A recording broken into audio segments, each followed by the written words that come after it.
WFM 91.7.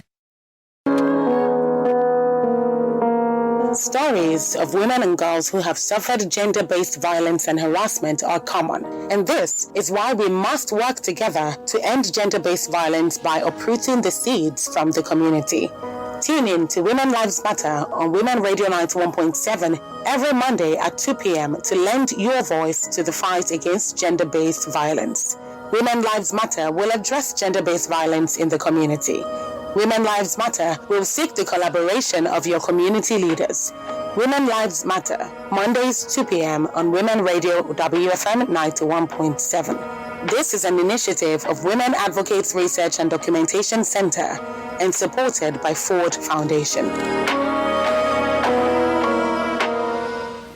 Good afternoon and welcome to Women Lives Matter on Women Radio 91.7. My name is Sumto Titilayo Ajama.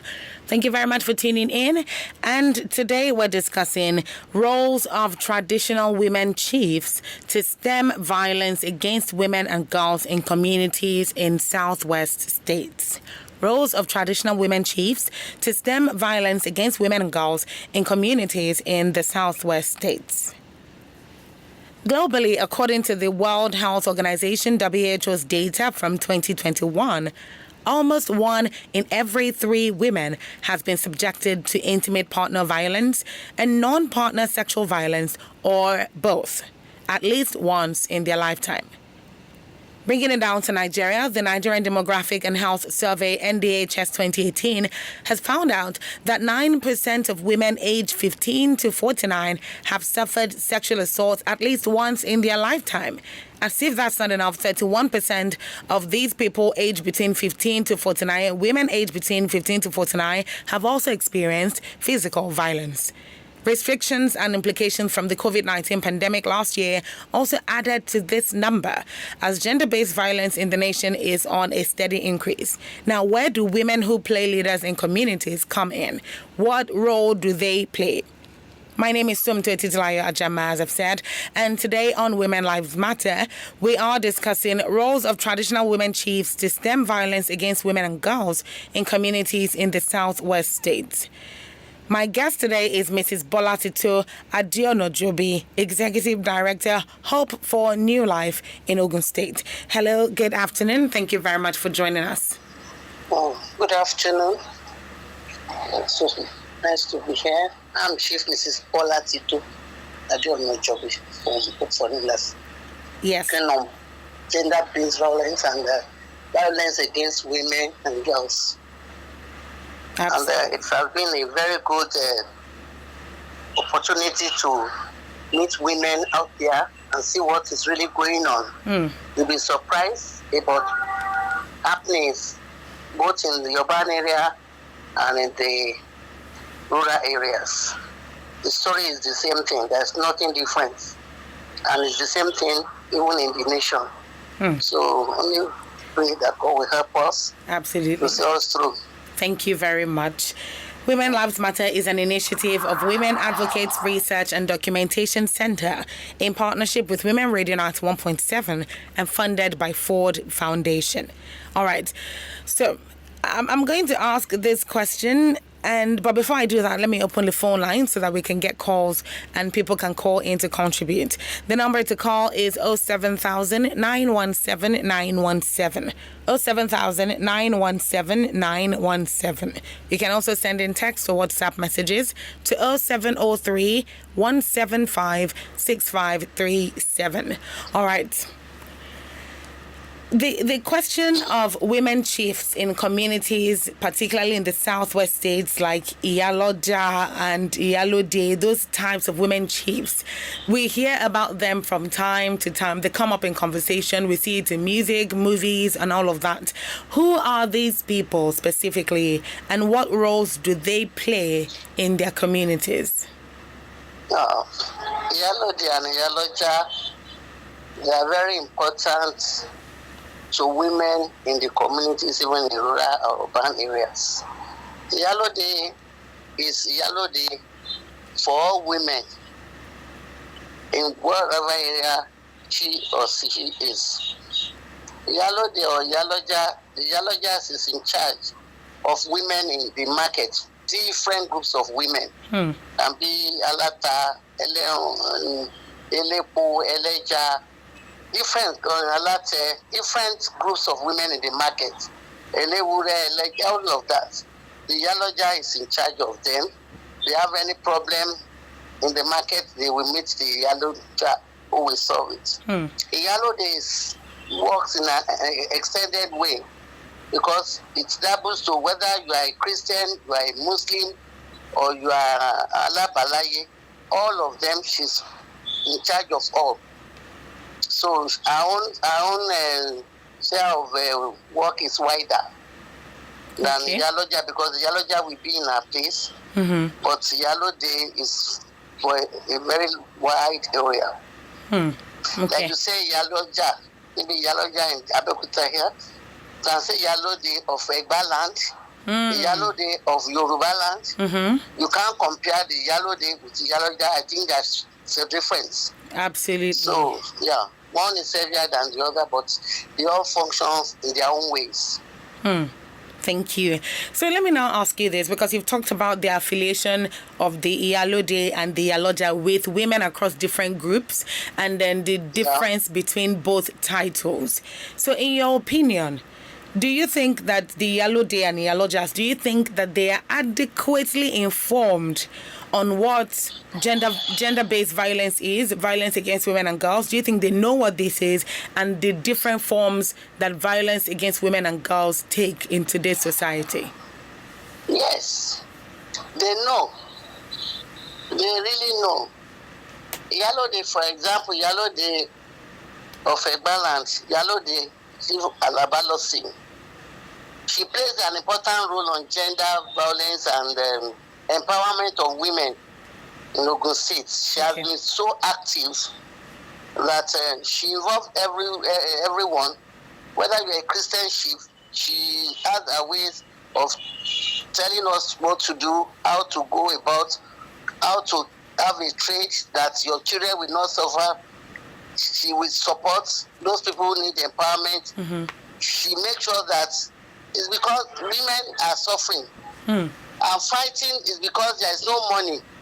If you have your work and you have something you stand on, surely your husband will not be beating you. She believes that you have to have your handwork, not resting solely that my husband, because you have to care for your child and for the husband or family. Yes. So she encourages women to work so that there won't be violence, because she's against violence. She doesn't like it at all. She's very frank. She will tell you she doesn't like violence at all. And with words of encouragement from her, it led my organization to award us recently on her support for gender violence and violence against women, because she's active in carrying along women, involving women in so many things that we help them and how to live in a better way. And also Iyaloja, yes, they know. Like where we work in the village, even in the town here, in Abeokuta, yes, we are working we are working at Ogere and Ladering, under Ogun State and Ogun East. The Iyaloja there also, they know about it. We call them together as groups, we talk to them. In fact, I'm so happy with the Iyaloja of Ogere. She told me that we should not allow the work to stop there, that I should form a group, that they will still be coming to come together to see to the violence, to see to the solution, because they have seen solution. We have community response team. So this team helps us. If there's any problem now, they know they go to our community response team, and they are really working out with the help of Ford Foundation, Ward C, and my organization for New Life. It has been a very good outing. It has been a good outreach, because people know more about it now. Before they will keep quiet, now we tell them what to do. They know what to do. If there's any problem now, they know that they take it to police station or take it to the ballet. But they involve our community response team, yes, who will support them, we follow them, and it has been a very good experience. with them, both in the village and the town. The Yalojahs are all working and the Yellow Days. Thank you. See, I'm very glad that you said that, because that question about do they know was a very important one for me, because we're talking about the roles exactly. So thank you very much again. Now, in these states, because we're specifically talking about Southwest states today, so in these Southwest states where there are a lot, where there are a lot of people from different places come together to live here, and there are indigents and non-indigents, now that people have mixed, and you know that there's a big part of our society that culture plays a large role in. So let me ask you, are there any cultural beliefs that encourage violence against women and girls in these states that possibly you're trying to change now? Yes. You know, in those days, women don't have words. They don't have words. Religion suppresses some. Their religion did not allow them to look up onto their husband. They must have their head low. Whatever instruction they are given, they should obey, good or bad. Culture and that religion plays a very great role in it. From the different indigens, you know, different people from different areas. But it's the same thing, whether you are Yoruba, Igbo, it's the same thing. You know, because reactions varies. Now that there is a lot of poverty, there is no money. People, all those ones that we met during this outreach, the major cause of the fight is there is no money for food for this. They ask, and the woman will refuse sex. The man will beat her. You know, it's terrible. But it's the same thing. Whether culture, religion, it's the same thing. Tribe. It does not matter the ethnic where you come from, it's the same problem. It's the same problem. And it's the same way. Before you say something, the man will stab the woman.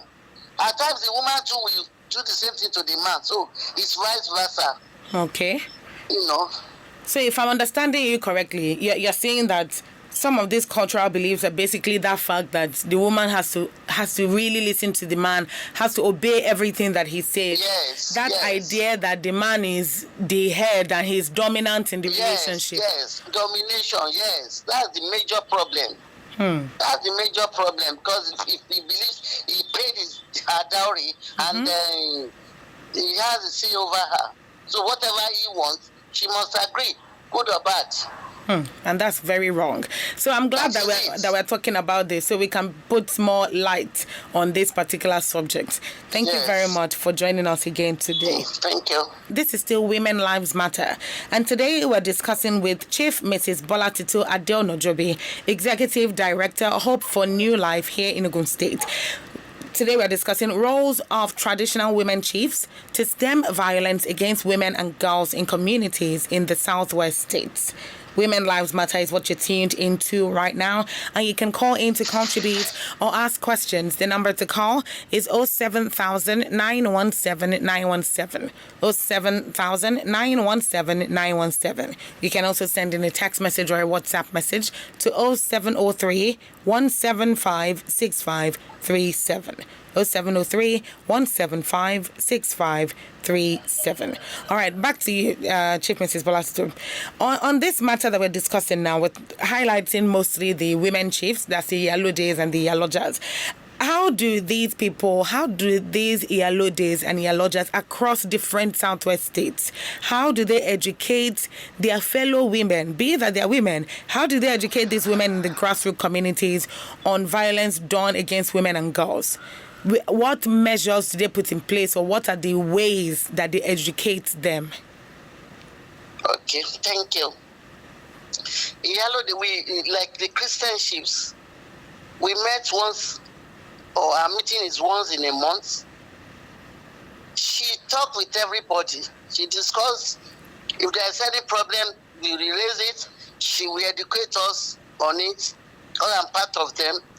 She's the one that she understood this gender violence problem and its outcome. So all she's working on is that how you will make your home to be peaceful, but have your own work that you will do that will give you money so that you can care for yourself and for your children so that they won't be beaten. She believes in peace.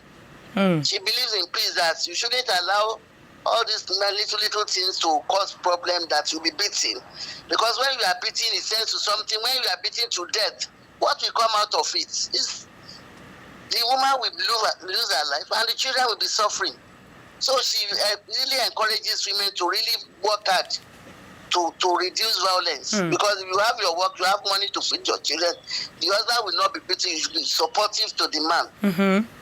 But if you say that it's you, it's the man, you are waiting in the house for the man, then frustration now, because there is no money outside there. Everybody is struggling, bitterness.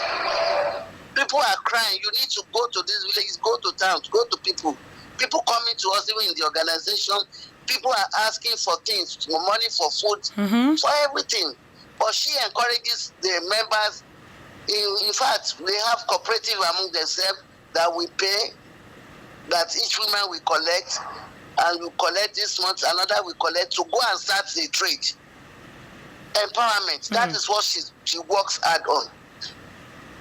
Definitely. I like the sound of that, because that tells me that there's a lot of intentionality that goes into all of that, because you really want to make that change in that society, in that community. Thank you very much. And I appreciate that. But you've been talking about men. So let me now ask you, have they been able to carry the men along? Because you know that if we don't carry the men along, it will seem as if we're fighting a one-sided fight. We are going forward and we are not carrying the people that we're going to meet along. So have they been able to carry the men along in their education and advocacy? Okay, please tell me more about that. Because in the area where we are working, we call men and women together. Each time we have a program with each one of them, men and women together. You'll be surprised that what the men told us was that the women, they always want to take whatever they have from them. Women does not respect them. They don't allow them to have sex. All these complaints. So we have to educate them.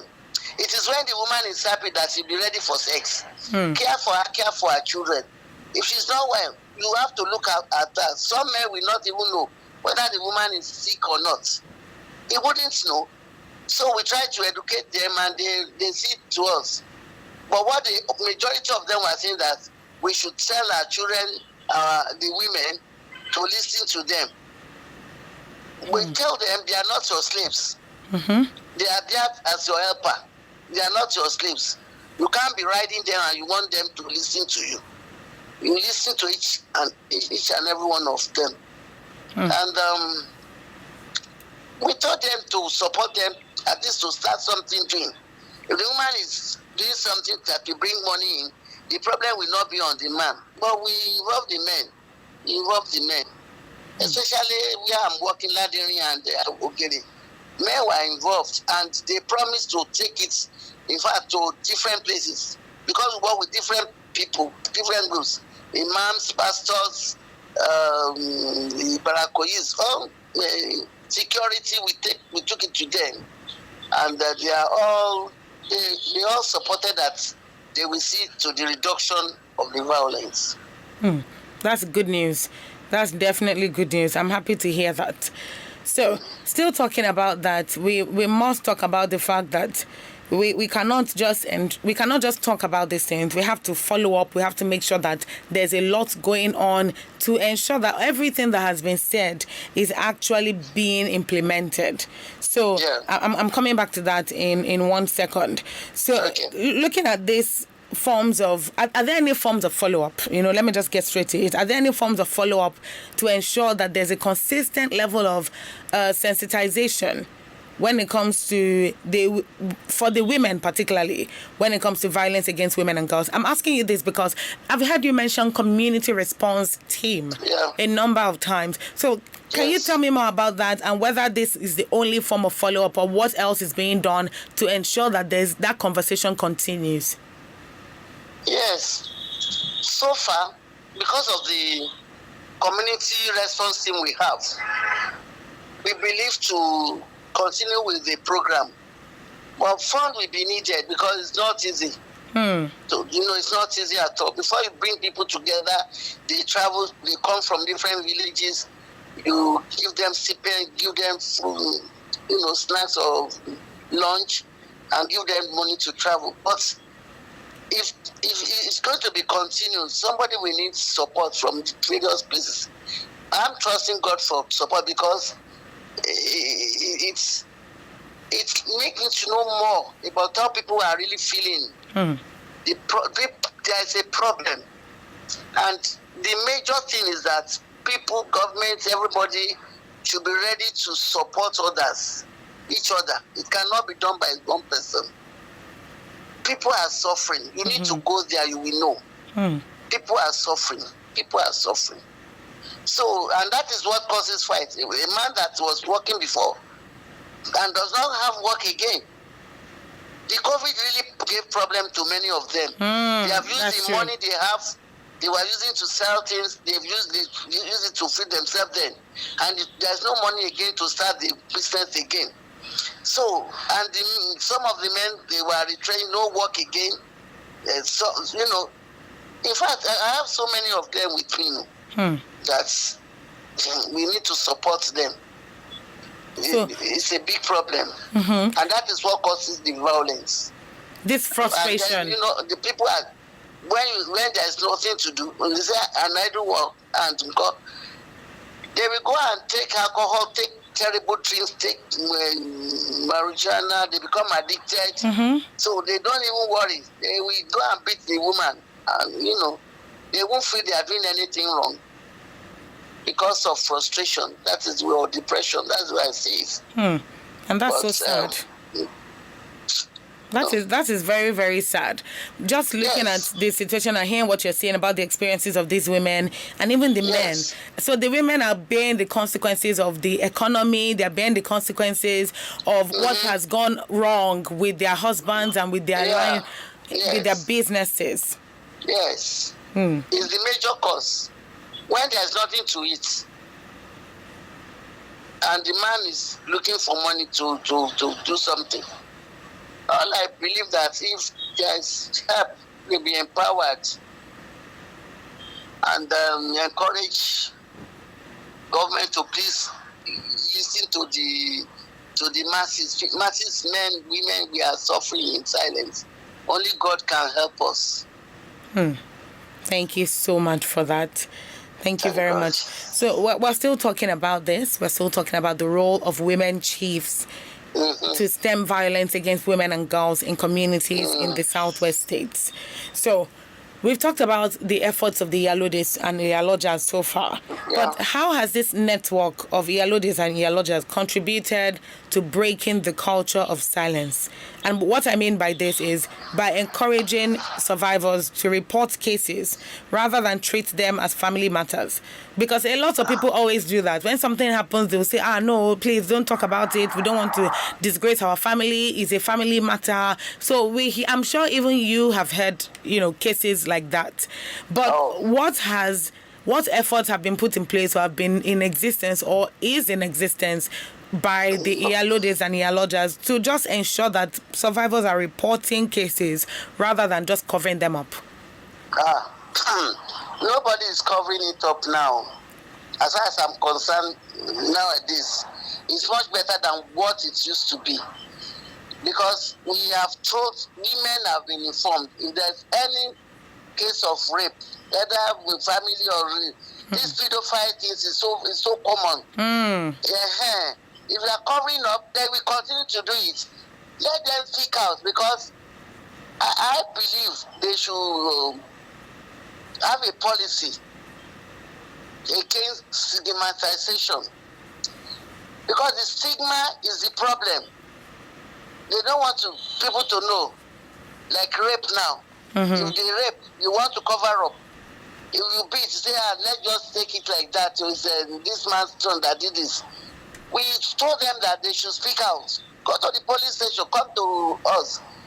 Follow up to the police station, go to human rights, take them to court. We have areas where we take the survivors. We have in the state hospital. We have at Osuits. and they have at Ladder Spring something. The survivors, because the people kept quiet at times, because of money, they say they will get to the police station, they said they should bring money to do this, to do that. We believe that government should please help us, help women. Because when you don't have money, I thought to eat before, and they're asking you for money that you are going to pay when you don't have the money at all. So that's why a lot of them will keep quiet, because they don't have money to follow up. But when they come to us, at least we take it up and we do a lot. So thank God for so far. Go to human rights and have the right judgment. So that is it. They know, the women knows now that if it happens, beating or rape, they have to go and report. They should not keep quiet. Because at times when you keep quiet, yes, the person may be beating, wounded, internal bleeding that they do not know. And the woman will die just like that. If they kept quiet, they won't say that because the man did that to her. You kept quiet, police did not know, people did not know, you are covering up. Let's forget. Don't forget until the woman dies. So we should talk. We encourage them. The Yalojahs are encouraging them to talk now. They talk and they move forward. It's better than what it used to be. Yes. Now our community response team in the villages, they go out a lot. If they have problems, they take the people to the police station, they support them, do the right thing, and call us, and we go there to take it up. Thank God it's much better. At least we are, they know. Thank you for that. I'm really glad that the awareness is out there, particularly in these rural communities, because if you will agree with me that a lot of places that there's a lot of violence that's covered up is in the rural communities. Yes. So I'm really happy that this level of awareness with the response team, with the Yalojahs and Yalojahs on board, and even the men, carrying the men along as well, is also making this impact.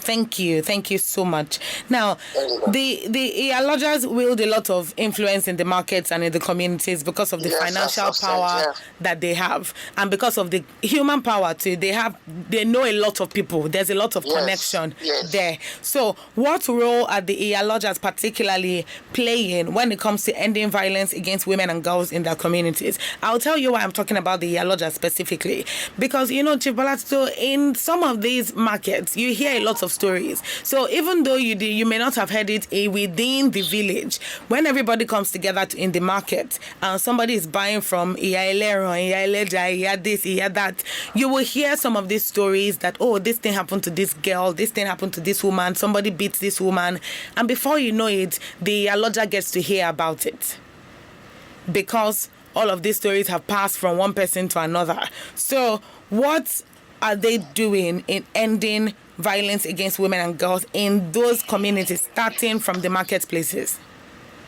Yes, Yalojah knows what to do. Like our Yalojah of Kuto now, she's also a paralegal. I know her. She's a paralegal. We were trained together in 1996 by Thomas More Foundation in America. She knew when there's problem, they come to her. And then we train more paralegal with them. That time. Yes. So if there's any problem, they call them together and they settle it. They will do the right thing. Not that they will be supporting one, supporting other. The thing will be brought to them together with the other senior chiefs in the markets, in the marketplaces. They sit together to discuss it and resolve it. Because violence at times, if it goes on, within a short time, they will form a clique that can cause problem in the whole place. So they will really bring them out together so that everybody will know what is going on. Nobody is supporting who. Bring it out, let's resolve it so that it will be solved. If we are keeping it, you don't want others to know, the thing you see come to boomerang. So I think they are really working. They are really working. I'm very happy to hear that. I'm very happy to hear that, because it basically just points to the fact that they're not sitting down and doing nothing, and all the training that they've had before, they're implementing that into ending violence against women, starting from these small areas that they're in charge of. So I also want to ask something now. You talked about reporting cases, talking to the police, the community response team. Yeah. What are some of these other structures that have been put in place to ensure that these cases are reported, not just reported, but reported to the right authorities that can take action against these perpetrators? Yes, like some of them that we have. When it happens, we take to police station. Furthermore, we take to human rights at Okemoso. But the most unfortunate thing is that when at times the police tell them to go, they should go and settle it at home. We have, at least I have 3 cases like that. They didn't answer us. I have to tell one of the lawyers that she should please help me. Because there was an incident when the man already beating the wife terribly, and he came to our organization, listened to them, resolved it, and then the man came in the night or early morning to come and carry away the uniforms of the children, because the woman have to leave the house with the children to mother's place because the beating was so much. You can see we have the pictures. Now he said he doesn't want his children to go to school. I said lie. So it was a major thing until that our lawyer supported that he now brought the uniforms back, and we told him that we are still going to take him to the courts. We refer them to the human rights. Unfortunately, they couldn't get him to take his letter of invitation. And a lot of things like that are happening here. But at least they know that if they do it, they will take them to court. They are going to court. You beat your wife, you go to police station, go to Bala, take you to court. Take you to human rights. So for that, some are afraid though. Like one recently at Ogere, even it was the community response team that took the problem over, followed to court, police station, and they told the man, if you don't respond to what we said, we will take you to our office in our gas place in Abeokuta. They take you to court. Could you believe that all the things they told him to do for the wife and the children, the man did though. So I think it's working. It's working. I believe so too, and I like that he did it at the end of the day, even though you can be sure that he didn't want to. It's just something. He doesn't want to go to court.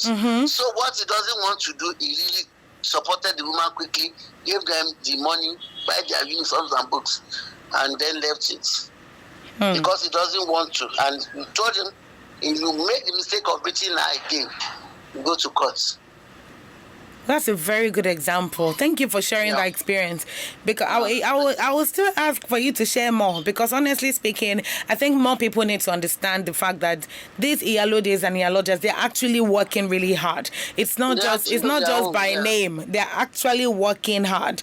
So thank you very much for sharing that particular story again. This is Women Lives Matter. Women Lives Matter is basically an initiative of Women Advocates Research and Documentation Center in partnership with Women Radio 91.7 and funded by Ford Foundation. Today on Women Lives Matter, we're discussing roles of traditional women chiefs to stem violence against women and girls in communities in Southwest states. My name, if you're just tuning in, is Sumto Titilayo Ajama, and my guest today is Chief Mrs. Bolatito Adeono Jobi, Executive Director, Hope for New Life. life. We're still talking about the role of women, of traditional women chiefs, to stem violence against women and girls in communities in Southwest states. And you can feel free to call, to ask questions, or to contribute generally on the number 07000 917 917. 07000 917 917. Also sending a text and a WhatsApp message to 0703 175 6537. All right, I'm coming back to you now, Chief Mrs. Bola Titu.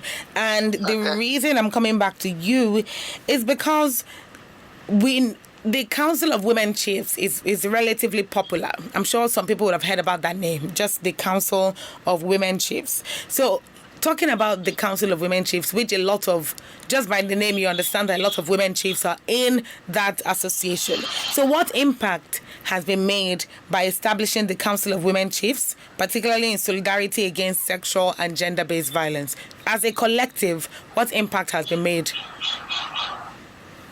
I would say it has made a big impact, because since we are aware that this thing is dangerous, is killing, is this, is that, when the women get back home, they will see to it now. Because we even encourage women now not to marry their children out young. The child must learn something and be doing something before they think of marriage. They should not go and marry a young one. No way. Let the child get enough thing to sustain herself before going into marriage. Because early marriage used to cause problems. Early parenting. A girl that cannot even feed herself, having a baby, and the man, the apprentice. So the Christian chiefs are really working on it, that they should support their children. Even if it happens, a girl got pregnant early, they should take the child, let her go back to school. Let her go and learn something so that she doesn't end up useless. And then it will not be beaten all the time by the man, because when there is no money, the man will beat him. And you know that young ones now, they will talk. Even adults will talk when there is no money. And the woman is trying to ask for money from the husband, apprentice, or cattleman, where there is no money. That's when they are beaten, because they are drunk. So mothers, chiefs, they encourage people around them, even on their streets, not even in Christian chiefs, in the environment, wherever they find themselves. They are also in the market. You know, there are women in the market, they are selling things. They know. They all know, and they're all discouraging beating and violence everywhere. But because we all know that what causes beating or fighting violence is poverty, ignorance, lack of funds, lack of money, lack of work, unemployment, you know, economic thing. When you don't have money, you'll be beaten now. The man will be beating you because you want something from him. He doesn't have. Unfortunately, pregnancy, unwanted pregnancy, the man may say he doesn't want a child and the woman is pregnant. It causes fight a lot. That's true. So That's true. we all educate them. There is family planning. Let them go for family planning and have peace. There will be peace in the house with the man and the children. So thank you very much. Educate them on reproductive health and education, to educate the children. Education is very important. When you are educated, you know what is going on, you understand. Somebody that doesn't go to school doesn't know anything. So if you allow the children to go to school, they should go to school. Absolutely. I'm 100% on board with that. Thank you very much. And I appreciate all the efforts that has gone into this by the Yalodes, the Yalojas, the Council of Women Chiefs. I appreciate all these efforts. Now, how can the community benefit better from this initiative, from all the efforts that the Yalodes and the Yalojas have put together? How can the community benefit better? I think they can benefit better if they come together and sustain the experiences they have. Sustainability is very important. because I'm monitoring them. If you have people around you, you have elders around, and you have called them together, like in the community now, there's community CDC, WDC. Mm-hmm. We go to them, talk to them, and then they carry it home, so that everybody will be sensitive to beating. That it's not good to beat. This beating can lead to death. So if the man will say it, the woman will say it, the young one will say it, he will tell them in schools, they tell their parents that beating is not good. From the beginning, don't say it. Everybody will work together to reduce it, and there will be reduction or elimination of gender violence. I don't know what major things. Let the government support. We need government support. A policy that we go against it. Because although in Ogun State it has been done, gender violence it was put into policy in Ogun State. I hope it will go around the country and they implement it. The major thing is that the law is there, but there is no implementation. Little implementation. Let that be pre-punishment. If there is punishment, then you know that it's not good to beat. Yes. Whether physical, economical, physical, or emotional one. Harassment. If they should catch one or two and put them in jail, then they will stop it. It will not stop, or at least it will reduce. Mm-hmm. That's my own belief. Absolutely. So, what role can women play, like community members? Let me even leave women. What roles can people in the community play to support all these efforts by the women chiefs, the Iyalodes, the Iyalojas, in their fight against gender-based violence? Where can the members of the community, men or women, or where can they come in to support all these efforts so that it can go faster, it can go further faster? Yes. You know that there is always meetings with women. They have meetings. When they have meetings, let them talk about it. And when they see where it's happening, let women go to that place, to that man. Let them go en masse and meet him. Because we have to fight for ourselves now. But it's not beating.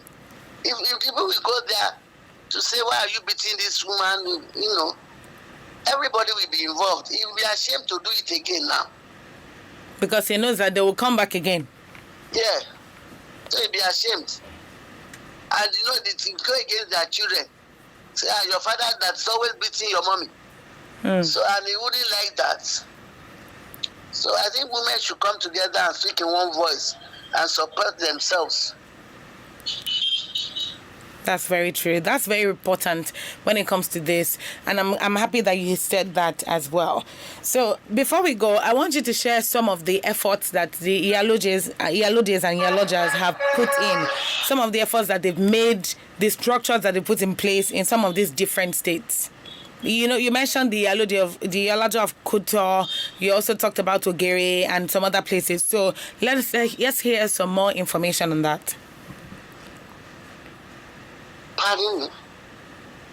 No, I'm talking about the efforts that the Iyalodes and Iyalojas have put in place. Share some of the experiences from those efforts. I have told you that Iyalode, she did her best because empowerment is the major thing. If the woman is having her own money that is used to feed herself and children, with the support of the man, that the responsibility will not be on the man alone, that the woman should have a say. So, empowerment is what she encourages of. And then empowerment, coming together, make that job, cooperative, and you'll be paying back and you'll be working, you use it to sell your market, you improve your business. So, they put that one in place. And if you need money, she gives to some of them to support to start something. All we are saying is that if they are empowered, there will be reduction in gender violence, gender-based violence and violence against women. That is the major thing. It's unemployment and no money or poverty is the major cause with all our experiences in the village. So the yellow days and yellow years, they make sure that let everybody come together, contribute every month, and give to the next person to go and start his own trade. Another month, another person will take, they be paying back, and it has been helping us, both in the market and at home. That's very good. That's very good. Thank you so much. Then I just want to point out something you said earlier about carrying the men along. Mm-hmm. Yes. So you talked about they are putting in all this effort and they are including the men in the advocacy. Can I ask if this has promoted if this has reduced, that's it. Has it reduced the amount of gender-based violence that is prominent I think so in these places? In our areas, so it's reduced though. There's a reduction. Even though not that they will not, there's no argument. But the argument is not beating like they used to do before. There was reduction. There was. Because the community response team, people that are living among them, they are like police to them because we told them that you're police and they will come and arrest you. So there was reduction. Okay, that's very good. That reduction basically says that if men are continually carried along, because it has to be a continuous effort, it can't be something you start and stop. Yes. Okay, so I like that they're doing that. Then you talked about the community response team as well. Do you think this should be implemented in other states, even outside the Southwest, so that it can help reduce the incidence of violence against women? We have not covered a lot of places. Like we have. There's a wide local government. We are working on 2 local governments. There are so many. We are working in the east and in the central, one in the east, one in the central. But we still have a lot of places to cover. If there is fund, yes. Even in this local government, so many areas will be covered. So many. It's the fund. If there is fund, we can cover many areas. We still need fund so that they will know.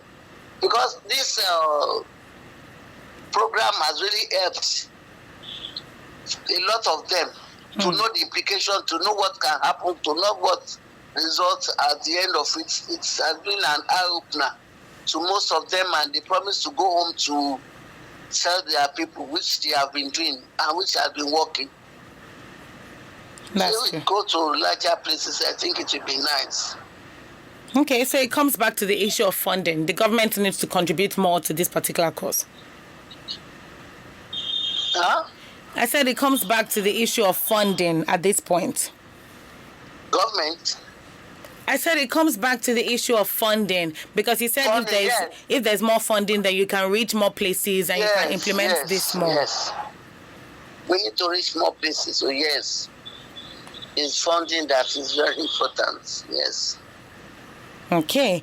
Well, as we round off now, what are your final words? Because it's important that the role of women chiefs be highlighted, and it's also important that it be recognized because it has played a role in reducing the incidences of gender-based violence and violence against women and girls. So what are your final words, particularly as it relates to this? My final words to say thank you for this interview and thank Ford Foundation, WOTC, and my organization, because it has given us a golden opportunity to go out there to see what is really happening on gender-based violence and violence against women, and how to reduce it, to minimize or eliminate it totally. And we pray that someday, one day, this will be eliminated in our nation. You know, my advice is that the government should please support us to create a policy that will reduce the stigma of both beating, because they don't want to go out and they are beaten to death at times. Let them speak out. Religion people, the pastors should know that they shouldn't have to force anybody to stay in marriage that is not working. And should not wait until the woman is beaten to death, or whether Muslim or Christian. They should not allow them to be beaten to death. The parents is saying you have to endure. Marriage is not endurance. You have to enjoy your marriage, not endurance. So I believe God will help us. Thank you so very much. Thank you very much, Chief Mrs. Bolasito. Thank you very much for spending time with us today on Women Lives Matter. Thank you so much. Please enjoy the rest of your day. Thank you. Bye. So it is imperative that the government needs to increase funding when it comes to these issues to support the efforts of the Yalodes and the Yalojas in these rural communities. You can tell from the words of Chief Mrs. Bolatito Adionojobi, Executive Director, Hope for New Life, talking about all the efforts that have gone into place, structures that have been put into place. And you can tell that there are lots of meetings, there are lots of community agreements, there are lots of community engagement, that's more the word. And definitely the community response team as well is also doing a lot of work, which is also ensuring that there's a continuous advocacy on violence against women and girls in these rural communities. So hopefully this is taking one step further or more steps further to ensure that violence against women and girls is completely reduced. Women in leadership positions in these rural communities, such as the Yalodes and Yalojas, need to consistently and collectively speak up as they've been doing, and to continue doing that to draw the needed attention to violence against women and girls in these rural communities, and not just in the southwest states, but also across the country, in order to command a solution-based approach on ending violence against women and girls. Thank you very much to my guest, Chief Mrs. Bolatito Adionojobi, Executive Director, Hope for New Life, and thank you to you for tuning in to Women Lives Matter today. Thank you to the Executive Director as well, Tomu Ukewale Shunaya. Women Lives Matter is an initiative of Women Advocates Research and Documentation Center in partnership with Women Radio 91.7 and funded by Forward Foundation. Women Lives Matter is broadcast every Monday at 2 p.m. So let us join hands together to end violence against women. My name is Sumto Titilayo Ajama. Good afternoon. The name says it all. WFM 91.7.